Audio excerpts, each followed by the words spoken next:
মানব সেবা এমন একটি মূল্যবোধ যা মানুষকে মানুষ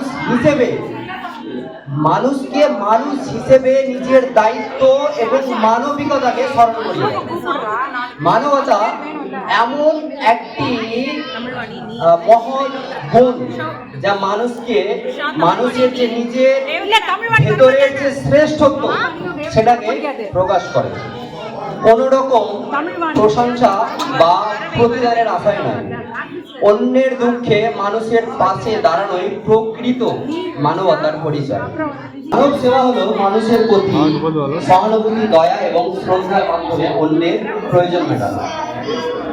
যেটা বলছিলাম, এটি কেবল একটি কাজ নয়, বরং মানবিক গুণ যা মানব সমাজকে টিকিয়ে রাখে। মানব সেবা ব্যক্তিগত ও বৃহত্তর পরিসরে হতে পারে, যেমন যে গরিব অসহায়কে আর্থিকভাবে সহযোগিতা করা, শিক্ষাদান এবং বিপদে প্রাকৃতিক দুর্যোগে বিপদগ্রস্ত মানুষদের পাশে দাঁড়ানো। মানব সেবা হলো মানুষের প্রতি সহানুভূতি, দয়া এবং শ্রদ্ধার মাধ্যমে অন্যের প্রয়োজন মেটানো।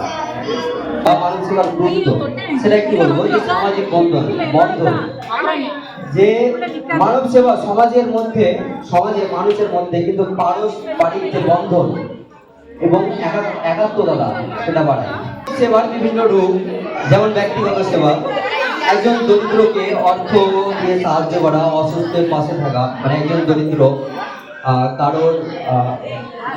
হয়তো চিকিৎসার জন্য বা যে কোনো প্রয়োজনে হয়তো অর্থের প্রয়োজন, তার কাছে অর্থ নেই, তাকে হয়তো অর্থ দিয়ে সহযোগিতা করবে এবং অসুস্থর পাশে থাকা। এই যে আমরা বা সে যেই হোক, সে অসুস্থ এবং তার পাশে থাকা। এবং একজন মানুষকে যারা দেখবেন যে আজকে যেমন পথে আমরা দেখতে পাই যে অনেক মানুষ তারা পথে রাস্তায় শুয়ে থাকে, তাদেরকে আশ্রয় দেওয়া।